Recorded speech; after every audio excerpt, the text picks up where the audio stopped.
A police officer's clenched hand propelled forward. A young woman impacted the asphalt.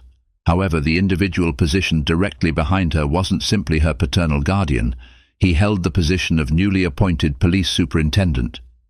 Jasmine Cole's attention was diverted as she exited the convenience mart at the gas station, occupied with her smartphone in one hand while carrying a bottled beverage in the other. This was a swift pit stop, intended to alleviate the monotony of the lengthy journey home with her father, Anthony Reed. He was monitoring the time on his wristwatch, his thoughts already focused on the evening meal, when the atmosphere underwent a rapid transformation. She scarcely registered the man's presence until their physical contact. The collision was hardly forceful, more of an inadvertent shoulder graze. Nevertheless, the ensuing reaction was immediate. "Observe where you are headed," a voice barked. Jasmine glanced upward to observe Officer Greg Mather, a Caucasian male in his mid-40s, characterized by a chiseled jawline, substantial arms, and a posture suggesting an inflated sense of proprietorship over his surroundings. His hand lingered near his duty belt, where his sidearm was situated. "Apologies," Jasmine mumbled, retreating slightly. Mather remained stationary, his gaze fixated on her, as if she were a problematic situation demanding resolution. "Do you possess a disrespectful disposition?" Jasmine hesitated. Through years of accumulated experiences, she had gleaned that law enforcement officials of this nature were averse to uncertainty. She maintained a composed tone. "No, sir." The "sir" was deployed as a defensive measure, not an expression of deference. Matisse released an audible breath, scrutinizing her as if seeking justification for actions he was predisposed to undertake. "What contents are concealed within your apparel pockets?" Jasmine blinked, taken aback. "Pardon me?" "Are you hearing impaired? I instructed you to empty your pockets." She perceived a constricting sensation in her abdomen. "I have only just emerged from the establishment. I possess my proof of purchase receipt." Mather advanced closer. "Your receipt was not requested. Empty your pockets." Anthony, still securing the vehicle, was alerted by the amplified vocalizations. His gaze swiftly located Jasmine, discerning the tension apparent in her shoulders and Mather's overly intrusive and aggressive positioning. Something appeared amiss. "What transpires here?" Anthony inquired, securing the auto's portal. Mather did not even give him a passing glance. His focus remained exclusively on Jasmine. "You have been engaging in pilfering activity." Jasmine's countenance contorted in exasperation. "I have previously communicated." "Mind your vocal projection," Mather interjected. His tone now carried a sharpened quality, one that transformed minor disagreements into potential arrests. Anthony advanced toward the pair. "She is not involved in any thievery." Mather still withheld eye contact with him. "Sir, I am requesting your offspring to acquiesce with a legitimate directive." Anthony's reservoir of patience was rapidly depleting. "That is not a sanctioned directive. That is considered harassment." Jasmine exhaled deliberately through her nasal passages, compelling herself to maintain emotional equilibrium.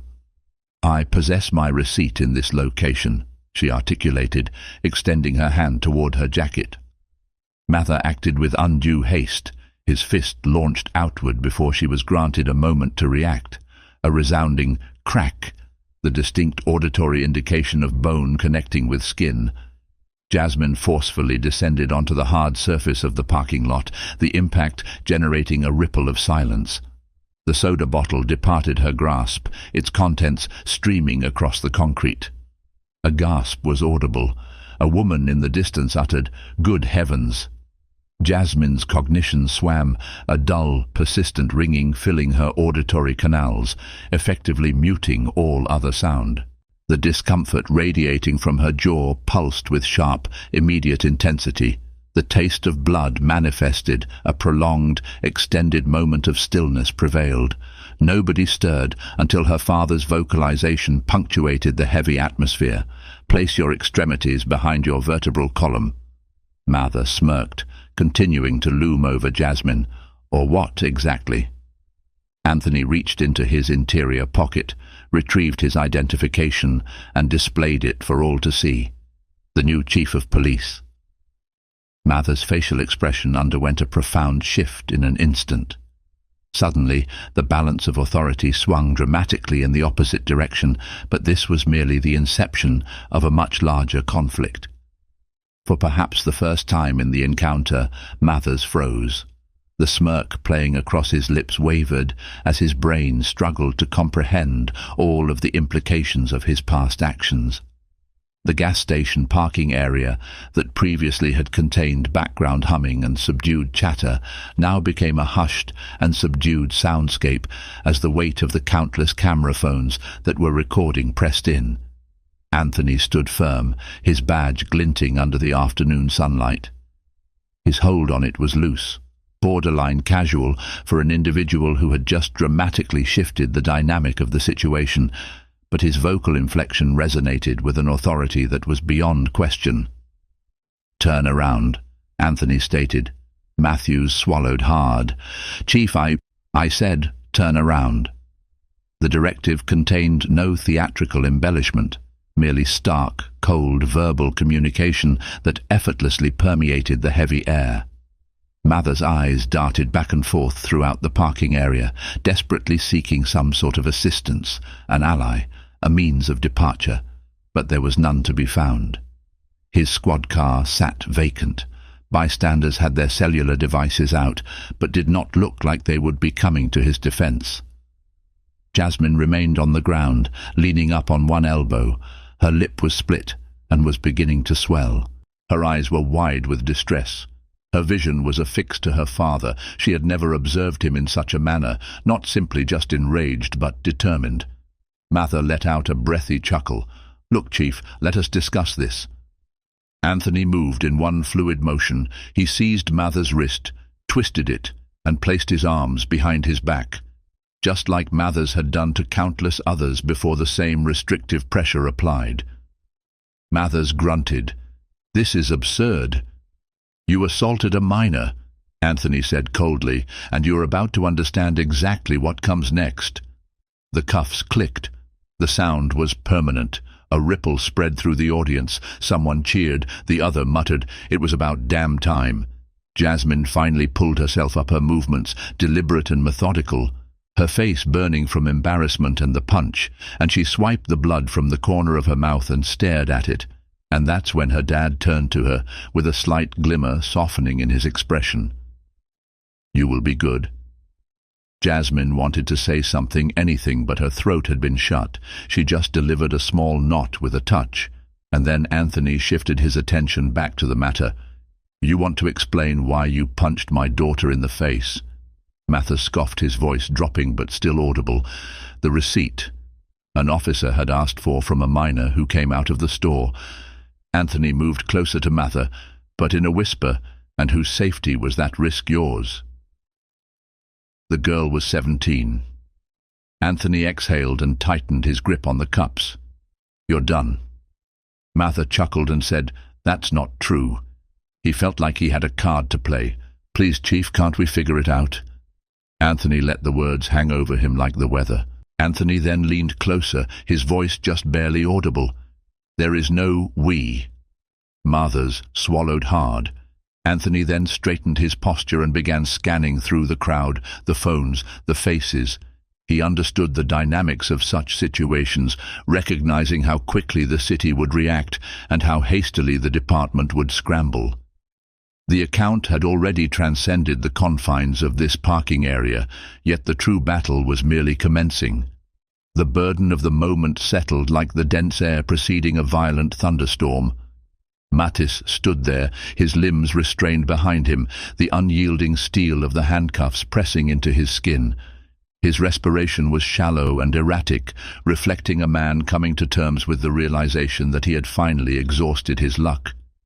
Anthony amplified his grip on the cuffs, sensing Mathers's resistance, not outright fighting, but his body tensed like a coiled spring. It was an extraordinary reversal of power. For years, Mathers had assumed a position of dominance, utilizing intimidation as his primary instrument. Now he was simply another man in restraints, grappling with the unfamiliarity of the situation. Anthony articulated with a measured and steady tone, his words carrying the weight of undeniable truth. "You are officially under arrest for assaulting a minor." Mathers convulsed in his grasp. This is a massive mistake." Anthony remained stoic, ignoring the outburst. "You possess the right to remain silent." Mathers' countenance twisted in disbelief. "Chief, come on, are you really going to—" "You possess the right to legal representation. If you are unable to afford an attorney, the court will furnish one for you." "Jesus Christ, Anthony!" Mathers' voice cracked, the bravado crumbling for the first time as fear seeped in. Anthony finalized the Miranda warning without breaking eye contact. His grip did not ease. There would be no preferential treatment. The assemblage had amplified in size as more individuals had gathered, stepping closer yet maintaining a respectful distance.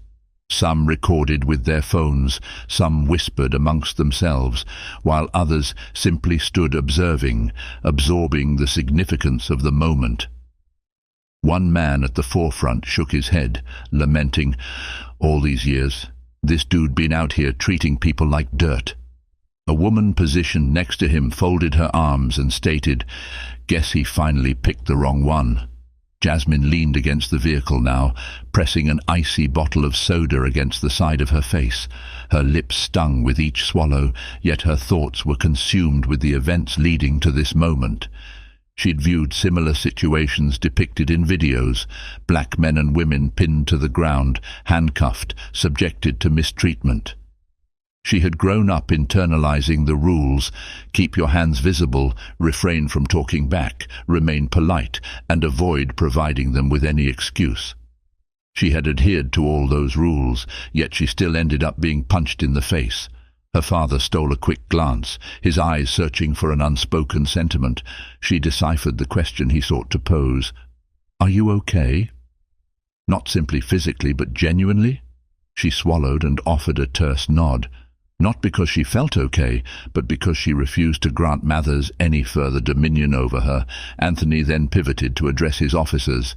His department now. "Take him in." Two officers moved forward, seizing Mathers by the arms. His jaw clenched, his face flushed with a confluence of anger and humiliation. "You're making a damn mistake," he muttered under his breath as they escorted him towards a patrol vehicle. Anthony provided no response because he grasped the underlying truth.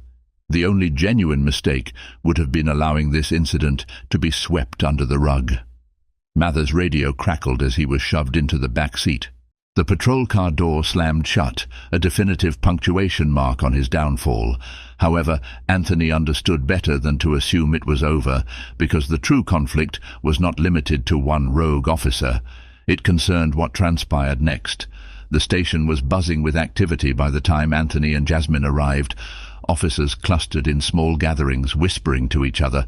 Some stole furtive glances at him with widened eyes, while others avoided his gaze entirely. It was one thing to hear an account of what had occurred. It was another to witness one of their own being escorted through the doors in handcuffs. Mathers sat in the booking area, his expression contorted with barely restrained fury. He hadn't uttered much since being deposited in the patrol car, but his silence spoke volumes. Anthony could sense the palpable tension in the room, the unspoken challenge hanging heavily in the atmosphere. Some of these officers had worked with Mathers for many years. Some of them likely sympathized with his viewpoint. They were waiting to determine what kind of chief Anthony would be. He wasn't about to leave them guessing.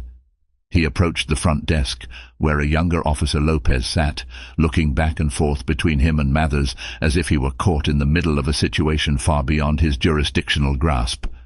"Get him processed," Anthony commanded, his voice level and unwavering. Lopez hesitated, glancing toward the other officers.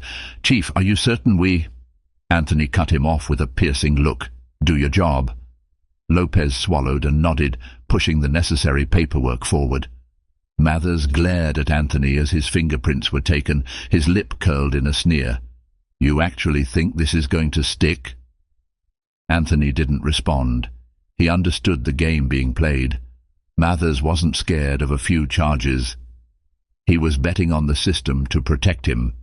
He was betting that the union would step in, that the department would hesitate, and that people would forget. But Anthony wasn't about to let any of that happen. Jasmine stood near the entrance, her arms crossed, watching everything unfold. Her cheek was still swollen, the bruising darkening beneath the fluorescent lights. Every now and then she caught an officer looking at her, not out of concern but out of curiosity. She wasn't supposed to be here.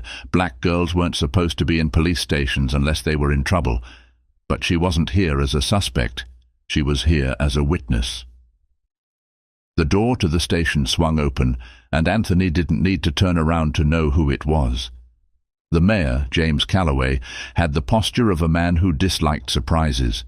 His suit was crisp, his hair neatly combed, but there was a tightness in his expression that told Anthony exactly what this visit was about. "We need to talk," Calloway said. Anthony nodded once. "My office." They walked past the stairs, past the murmurs, into a space where the walls wouldn't have ears. The moment the door shut, Calloway's polished demeanor cracked. "Do you have any idea how many calls I've gotten today?" he hissed. Anthony leaned against his desk. "Let me guess. Half want Mathers fired immediately, the other half want me gone." Calloway exhaled sharply. "You already know how this works. This department protects its own.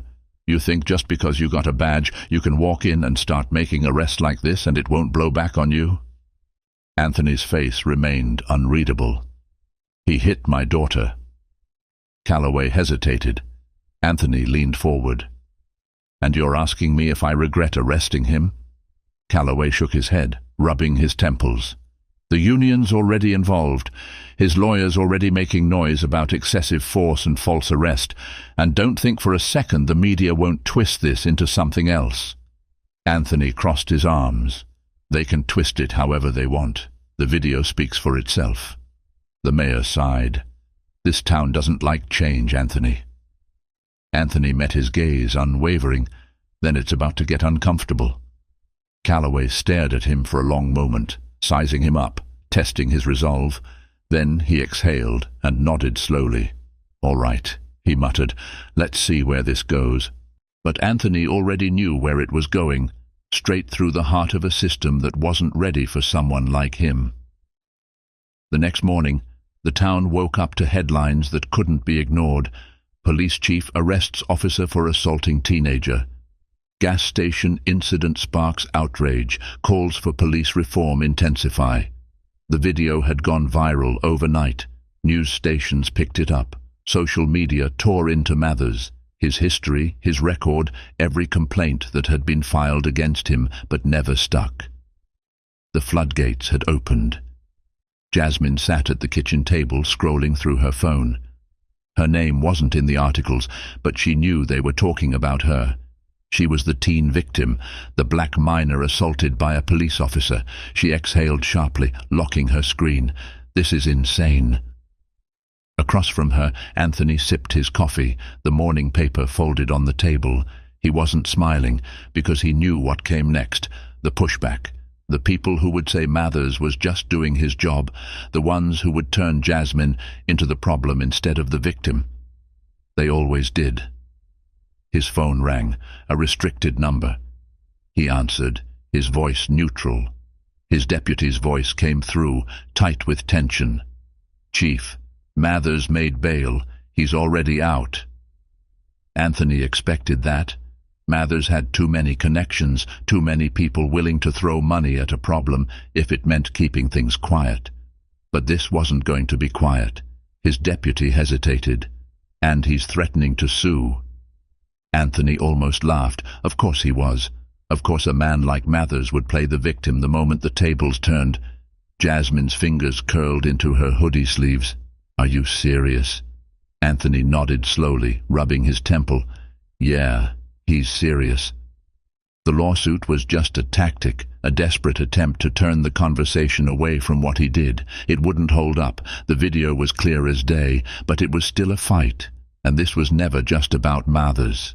The police union had already stepped in, calling his arrest an overreaction. Some officers in the department had already started picking sides. The mayor was playing it careful, trying to be diplomatic, trying to keep things from boiling over. But Anthony wasn't here to play politics. He was here to fix a system that had been broken long before he arrived, and fixing things, it made people uncomfortable. Jasmine studied him for a long moment. "Are they going to try to push you out?" Anthony exhaled. "They'll try. But you're not leaving." His eyes met hers, steady and unwavering. Not a chance. Because Mathers wasn't just one bad cop. He was a symptom of something bigger, and Anthony was just getting started. The backlash came fast. Threats, smears, a campaign to discredit him. The usual playbook when someone dared to challenge the system. Some officers in the department had gone quiet around him. Others had made it clear where they stood with Mathers. It didn't surprise Anthony. What did surprise him was how loud the town had become. Protests erupted outside the station, not just against Mathers, but against every officer who had protected men like him. People were tired of hearing the same stories, tired of watching the same cycles repeat. Anthony stood at his office window, looking down at the crowd. Jasmine was somewhere in there. He hadn't tried to stop her from going.